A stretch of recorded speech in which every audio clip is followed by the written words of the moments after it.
Hello, you're very welcome to Destination Newry here on a Tuesday, a wet Tuesday.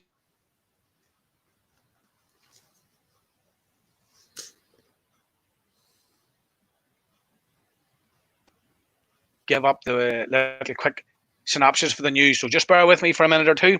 The Department of Health in Northern Ireland reported no further deaths today. The total stands at 554 in Northern Ireland, and 5 more people have tested positive. Well, that actually could be even higher than that because of another little story coming out of Down as well. There have been one further death from COVID-19 in the south, and that brings our total to 1741. The total number of cases now stands in Ireland at 2,296. UK coronavirus deaths up by 155, and their total now stands at 44,391. But this does not include all deaths involving COVID-19 across the UK. That figure is now thought to have passed 55,000. In Wales, there were 3 more people have died, and that brings our total to 1,534. Public Health Wales figures showing there were 7 new cases reported, meaning 15,900 people have tested positive. In Scotland, the figures show there's 2,489 people with coronavirus. Here, back in Northern Ireland, a number of people from several families in the Crossgar and Ballynahinch have tested positive for COVID-19. This is a cluster in County Down. It's believed up to 16 people could be affected. The Department of Health reported 9 new cases in Northern Ireland on Monday, bringing the total number of cases to 5,756. Health authorities have reminded the public to contact them if they experience symptoms so that the measures, including track and trace, can be implemented as quickly as possible. Managers across at Glasswater Lodge Care Home in Crossgar have taken the decision not to reopen for visitors for the time being. They said they're going to sit it tight over the next week or so and see what happens, and then hopefully to continue with their plan to reopen. It's a bit of a setback, but the staff are all great and they're sticking to the guidelines, so the atmosphere in the home is positive. We have no new cases, thankfully, and the families have all been very supportive of our decision to remain closed. So a number of cafes in the area have closed as well. In Australia, Melbourne residents are to go back under lockdown as border between the New South Wales and Victoria has now been closed. And worldwide, there have been more than 11.5 million cases and there have been more than 530,000 deaths. Back here, GAA tells clubs to report county squads who breach the training date regulations. GAA clubs have been told to formally complain to Croke Park if they have evidence county squads are training in advance of the 14th of September. That's a good one.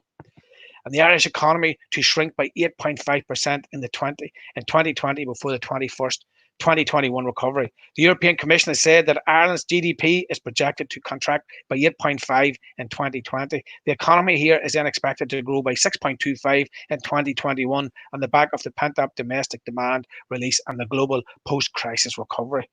This compares with the Commission's earlier forecast of downturn of 7.9 for this year and a recovery of 6.1 next year. In the latest summer economic outlook, the Commission has said that the economy active here is expected to have plunged in the second quarter of the year due to COVID-19 pandemic and its associated lockdown. It is noted that private consumption is set to be particularly hit since the quarantine measures here were long and wide-ranging. Well, that's a little synopsis of the news here on a Tuesday evening. But now we're going to go to Camlough and we're going to talk to Declan Murphy. Declan, sorry for keeping you there. I know you're very active and you have a couple of great stories to tell us. So take it away there, Declan. Well, hopefully. And thanks again, Damien and Cal, for this opportunity. So I'd just like to start tonight to mention it's an event that's on this Sunday the 12th in Camlough at 4 o'clock. It's in memory of Caden McKeown. And this is a fundraiser. So it is a truck run. Initially, they were talking about, having the event in the village with all the trucks all lined up and people could come down. But that was pre-COVID. But because of the COVID pandemic and keeping safe and social distancing and stuff like that, they've decided that they would put all the trucks on the road and follow a particular route. So what I want to say first is fair play to the organisers. Paddy Smith is one of the main guys behind it. That's who's been in contact with us, and all the people that have volunteered to help with this event by stewarding along or marshalling along the route. So we're starting off in Camlough, working its way up past the lake, up Sturgeon Bray, heading over the Longfield Road towards Fork Hill, into Fork Hill, from Fork Hill down to Drummondtee to May. from Mike down onto the roundabout, then onto the A1, brings it back to the roundabout on the Camlough Road, and then straight back up the Camlough Road, back into Camlough Village. So there should be literally, I'm not too sure how many trucks are going to turn up, but it is a massive, very impressive event. I've seen it in the past, and people should come along and support anywhere along the route. Just show their support to the people that are participating. Everybody that participates also makes a financial contribution to the fund, and this is very much a local family. So fair play to them for continuing on with the fundraiser. To help other children that find themselves in that awful situation. So brilliant to Paddy, the McKeown family, and to everybody else that's going to help on Sunday to make sure that this is a successful event and fundraiser. I'd also like to, as we all know, we have come through the storm of COVID to a large extent, and we're now dealing with the wreckage. And part of the wreckage was that many of our kids, in fact, nearly all students, have missed out on an awful lot of education. Because I know my own 10-year-old, he stopped going back to the school around about mid-March. And apart from a wee bit of homeschooling by myself, which wasn't great, he's just had to manage on his own to a large extent. Now, in Camlough, in the community house, one of the local teachers and one of the local classroom assistants have got together and are putting on education classes for primary school kids. It's called We Educate, and if anybody wants to, speak to them and maybe see if it's something that their kids could benefit from, they're open on Monday at 9:30 in the community house in Camlough, Tuesday 9:30, and Thursday at 9:30. Now, of course, it's only a small amount of kids can actually go in. We have a computer suite in the community house, and it's capable of taking so many, but it's limited from what normal capacity. But obviously, people have to practice social distancing. There is sanitizers and all of that as well. But fair play to the people that are behind this. And, it's absolutely essential. Anybody, and most people do, value education and value the opportunity that kids should have and could have. And it's just unfortunate the way things have panned out for them. But this is an opportunity for some young people to do a wee bit of catch up. I know what it was like for me. I was trying to teach a 10-year-old long division the way I was taught. And I was doing it the wrong way, because that's not the way they're taught today. So if he was sitting in an exam, that could create difficulties for him. So we tried our best, but I don't think it was good enough. So this is an opportunity for people to, or for kids to catch up, and for parents to, be their minds to be put at ease. They also do a wee bit of relaxation with the young people as well, which is absolutely fantastic. I just noticed, and this is just something I picked up on Facebook, that Crossmaglen Rangers, as part of their preparation for getting players back into the club, they brought in somebody to do a deep cleanse. I saw them just operating in the gym, and I think Aoife probably will mention this. But when I did take a look at it, I started to do a wee bit of research, because this is probably the reality is that the virus is still out there, and in order to bring some type of normality, we have to, obviously follow all of the guidelines, but, invest in the likes of, deep cleanses, sanitizers, PPE and all of that type of stuff, just to make sure that we keep each other safe, but at the same time, allow people to do what they want to do. This is a service, or a company, DK Service Global Limited, and from my reading, they seem to, add up to exactly what's required. The only fault that I find with them is that they're from County Tyrone, but sure, we'll live with that.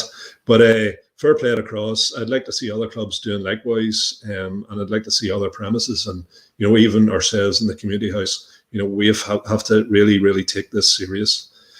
Another issue that I'd like to speak about I'm not too sure if everybody knows about this, but in the aftermath of Simon Byrne, who would be the chief constable, the new chief constable of the PSNI, getting the photograph taken in Crossmaglen on Christmas Day, I think it was a pretty infamous event for him, where he was photographed with two armed cops on the other side of him. And people were very upset in the area because it was very reminiscent of, the likes of Maggie Thatcher doing it outside Crossmaglen in the 80s and her show of strength with the British Army. And it's not the type of policing that we want to see, or the people in the area want to see.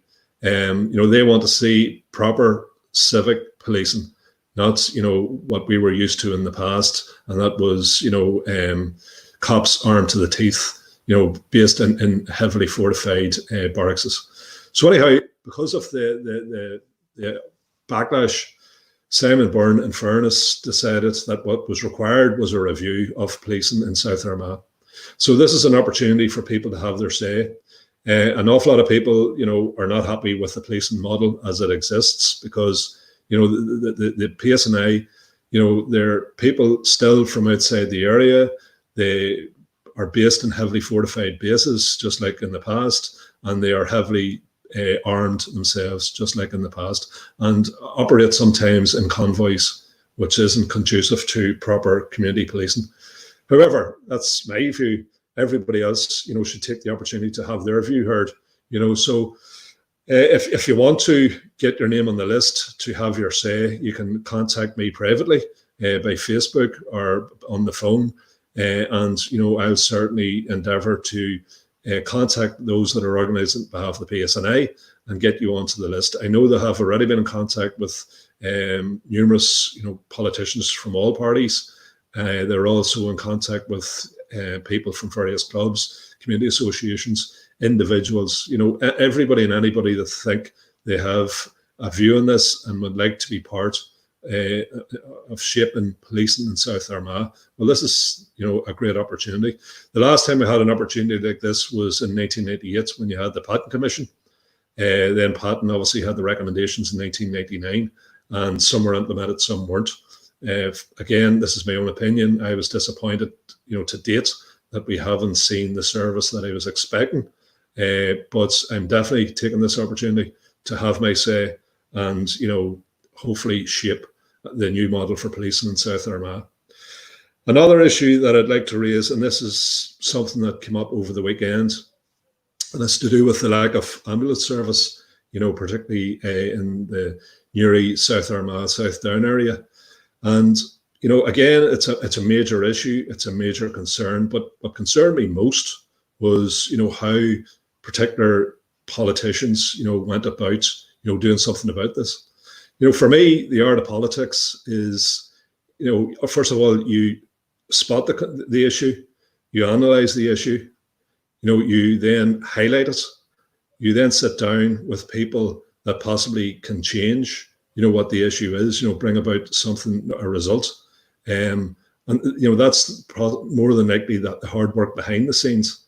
Sometimes politics is, for some people, it's just a statement in the paper, a rant, through on Twitter, or a rant on Facebook. I have no problem, that's highlighting the issue, but, that's a very limited way to ensure that we get this sorted out. You have to go a further step, so just by highlighting it isn't good enough. Somebody has to do the heavy lifting, and the heavy lifting is meeting with the CEO of the ambulance service, sitting down, having a rational, comprehensive argument. Now, as far as I know, the reason why there was no cover is because 10% of the ambulance service is off over the COVID pandemic. And up until now, they were being paid overtime, to ensure that every area was covered. And then somebody in their wisdom, in whatever department or a health trust, decided that they weren't going to pay overtime anymore.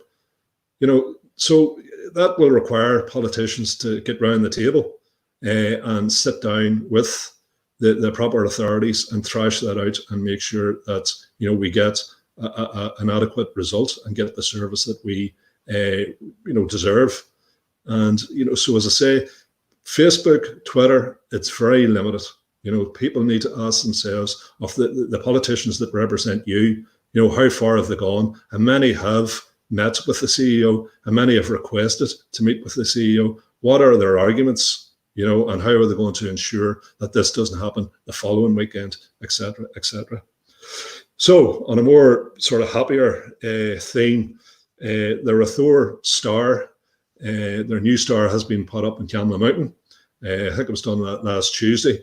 Bootsy Fern and his team did all the heavy lifting for that. They went up the mountain, took down the old star, and have replaced it with a new star. And it is a great feature, and it's a bit of an inspiration and a talking point for young people. In order to aim for the star, they set off at the foot of Camlough Mountain and they walk up, which is obviously good for everybody's physical health, mental health, and all of that. So fair play to Bootsy and company for doing that. And no doubt, many a person will make the trek up Camlough Mountain and, have a good look at the hard work that Bootsy had done. What I'd like to do now is go on to the birthday wishes. So first on my list is Janine Muckian. Janine's a local woman from Camlough. She's a teacher in St. Joseph's Secondary School in Newry. And I'm not too sure, I didn't ask, of course, what age Janine is, but as you can see, she's a young woman. There she is with her husband, David. And no doubt that looks like at a wedding or something. So anyhow, it's Janine's birthday this week. Jimmy Burns, just incredible. I didn't even realise he was 95 this week. I think it was on the 2nd of July. Jimmy would be well known in the area. He's a fantastic traditional musician. I think there's a photograph coming up of him now with the fiddle. Again, Jimmy, I would know his son, Paddy Burns, lives in John F. Kennedy Park, and they're from down around the Minetta Villas direction. And, it's just incredible. He's still at the music, and fair play to Jimmy, absolutely brilliant. There's another person who would have been, if he had been alive today, he would have been 85 this week. And this is somebody I know all my life, and I knew him fairly well. That's Paddy the Ram Lynch, another famous, very, very well known in GAS circles throughout the county. And he'd be a brother of Tommy Lynch's, who'd be very well known in GAS circles, Cara Cruppen man and all of that. And Paddy the Ram Lynch, a character, and his son Peter. I think Peter is now the coach for the Down Ladies. So it's in the DNA of the Lynch's GA. So Paddy would have been 85 this week. And I'd also like to mention Eddie Carroll, who has retired from the fire service this week. And all I can say is fair play to you, Eddie, and I hope you enjoy your well-earned retirement. So I think that's about as much as I have for this week, lads. So thanks again for the opportunity, and no doubt I'll talk to you again next week.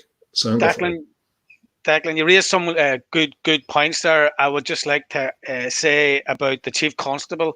If the Chief Constable was watching Una Walsh's History of South Armagh, he might have a different perspective of what we are and how we deal with things here. And I would suggest that maybe somebody should send him the link. If you're in talking terms with him, send him the link to last night's show, and I think he'll be looking at it in a whole lot different. And then, of course, when you talk about the ambulances and you talk about somebody decided, okay, no more overtime. So is somebody within the department saying that money is more important than people's lives? Again, it's not acceptable, and we need proper coverage in this area. And then, of course, you did talk about Crossmaglen Get the Deep Club. Lots and lots of clubs have done that. We've done it ourselves. Creve Way have done it. Shane O'Neill's have done it, but we had our own people in there to do it. And yes, it is right. It is right that the clubs get that done. But as I said earlier on in the news, Melbourne's on lockdown, so we need to be careful. We can't accept that this thing is over. It's not. We're just moving into a different phase of it, and we need to be careful. But Declan, it's always good to hear from you. And I think Cahill might have a picture of Eddie Carroll there. I did send it to him late, and hopefully there we go. Eddie Carroll, yeah, Eddie lives up beside the chapel there in the Chapel Road here. 32 years in the fire service. and he came through some bad times and some good times. And it's Mm. hard to believe that it's 32 years and he gave that to this community here. He served his community well. And on behalf of everybody in Destination Newry and all our community associations right across the area, we'd like to wish Eddie, well, he's too young to be retiring, but a happy retirement from the Fire Authority. So good luck, Eddie, and enjoy your retirement. So Declan, he's nearly too young to be retiring. Absolutely. When I look at us two here. Yeah. So listen, Declan, thanks a million. A great roundup, and we're going to be coming in now in the next couple of seconds with the Crossmaglen roundup. So please don't go away. We'll be coming back in with the Crossmaglen and Aoife from Crossmaglen, and then Lee from White Cross will be coming in as well. So thanks to Declan, and we'll be back very, very shortly.